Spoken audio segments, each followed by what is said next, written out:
des petits cardigans, des petits... des petits trucs, voilà quoi. Les amis, comme chaque vendredi, on se retrouve pour un nouvel épisode de Shopsa et autant vous dire que j'ai eu le tournis tellement il s'est passé de choses ces derniers jours. Bon, j'exagère un petit peu. C'est parti pour un petit débrief.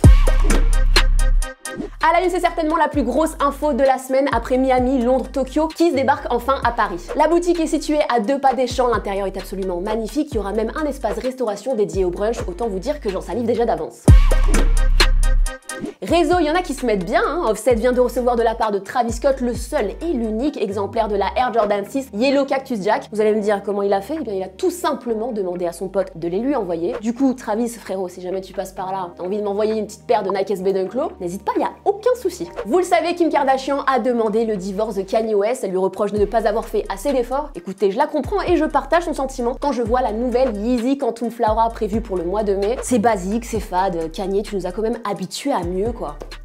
Nike continue d'étoffer sa gamme de dunk avec un nouveau coloris Flip de Old School. On est sur un design asymétrique qui joue avec des couleurs qu'on avait déjà pu retrouver sur la Dunk High City Attack Pack sortie en 99. Mais le plus original dans tout ça, c'est le swoosh inversé et le papier de soie qui recouvre la paire et que vous allez devoir déchirer. On conclut cette rubrique avec des images officielles pour la Air Jordan 4 White Oreo qui s'inspire de la Oreo sortie en 2015. La paire devrait sortir le 24 mai prochain en taille homme, femme et enfant. Une chose est sûre, l'attente risque d'être longue. Collab, on continue avec une très bonne nouvelle, la Aliza's Sean Wotherspoon ZX8000 arrive très prochainement. On a eu le droit à des images officielles pour cette paire construite à partir de matériaux recyclés. L'occasion pour nous de découvrir sous un nouvel angle ce look déconstruit et coloré qui devrait sortir normalement si tout va bien le 15 mars prochain. Ready Made et Babe font de nouvelles équipes en ce début d'année pour nous livrer une collection d'appareils colorés. On a un set de t-shirts, un hoodie et un short assorti. Bref, encore une très belle collaboration entre ces deux labels japonais à retrouver le 27 février prochain. Adidas et Prada, ça continue après nous avoir dévoilé un premier colorway pour la Luna Rossa 21. Les deux marques reviennent avec un second coloris pour le modèle. Cette fois, la paire mise sur différentes nuances de gris relevées par un petit détail coloré au niveau du talon. Dites-nous en commentaire si vous validez ce nouveau design.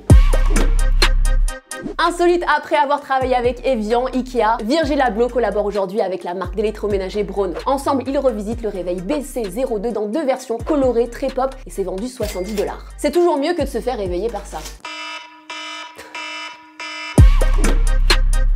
Sorti, c'est au tour de Pata de nous présenter sa collection printemps 2021 et au vu du lookbook, la marque a tenté d'innover, de sortir de sa zone de confort et c'est plutôt réussi. Alors bien sûr, on va avoir des pièces streetwear mais également des petits cardigans, des petits pulls en maille et même un costume. Voilà, c'est ça qu'on veut, des prises de risque. Pata, je vous attribue les félicitations du conseil de classe.